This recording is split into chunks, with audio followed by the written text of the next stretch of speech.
did my first pull-up. Let's go. Let's see how they did this. Didn't think I could actually do it. Most people don't. I've been following the sub for a while. I've been doing the RR for the past few weeks. Didn't see any progress. I don't know what RR is. Doing negatives and rows. Okay, so a lot of people, a negative pull-up is basically where you go up to the top and then slowly lower yourself, and then either jump up or step up to the top again and slowly lower yourself. That's a negative pull-up. A row, basically a horizontal pull, works similar muscles to a pull-up, but isn't exactly the same. So I thought I was destined to never do pull-ups because neither of those exercises I just talked about weren't helping. Then I watched Jeremy Ether's video on pull-ups and followed his pull-up routines. I did ones 2 weeks later. They're literally the best feeling ever. Can only do one right now, but I'm gonna try and get to 5. Never thought I would get this much satisfaction. Okay, so here's the cool thing about exercise, and especially with pull-ups like this. In all reality, you probably did have the strength to do a pull-up, but some video, some slight technique, or some realization, ideally in this case with Jeremy Ether's video on pull-up, you started to realize like, okay, if I do this in a certain way, like I can contract this and it works to get me up there. And basically your body just starts getting used to the idea of doing a pull-up. And now you mentally know you can do it. You mentally know you have it. So getting your next 5 should ideally be a little bit easier, especially because you have this program, and especially because you already have the other foundations of doing rows and stuff on it. Negatives. After you get your first pull-up though, it can kind of be like, okay, I got 1, so I'm just gonna go do 1 pull-up every single day. That's what I can do, right? I can do a pull-up, so I'm just gonna do a pull-up. 1, 1, 1.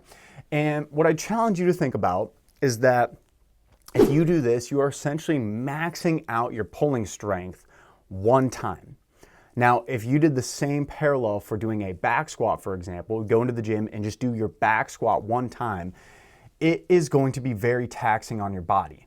And you can probably only do your true max 1, maybe 2, well, actually 1 time, but if you're doing around your max, you could probably do it twice, and then you're gassed for the day. Your central nervous system is completely tanked.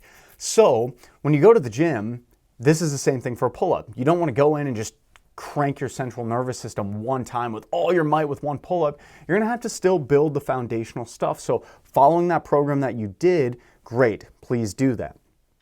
Still do the negatives and rows, still do that. Although you can do 1 pull-up, you are still trying to build pull-up strength. The difference between demonstrating pull-up strength and building pull-up strength. You can demonstrate that you did 1 pull-up, but you did not get to this demonstrating 1 pull-up by just doing 1 pull-up. You had to regress it and do the program, likely with a lot of negatives, lots of isolations, hold over the bar, all those different things. And then once you do that, you'll get to a point where you can do 3 pull-ups or 5 pull-ups. And then at that point, doing 1 pull-up will no longer be a demonstration. That will actually be about, we'll say 50% of your pull-up max, which is cool because then at that point, you can actually program 5 sets of 1 to 2 actual pull-ups, and you know you still have a lot of room left for your pull-up capacity. So kind of a lesson there. Congratulations if you're getting your first pull-up. That's great. But remember, you want to be able to do 5, 10, 15, 20. And you absolutely can, but it doesn't come from just doing just doing 1 pull-up once. It comes from regressing it again and rebuilding your strength.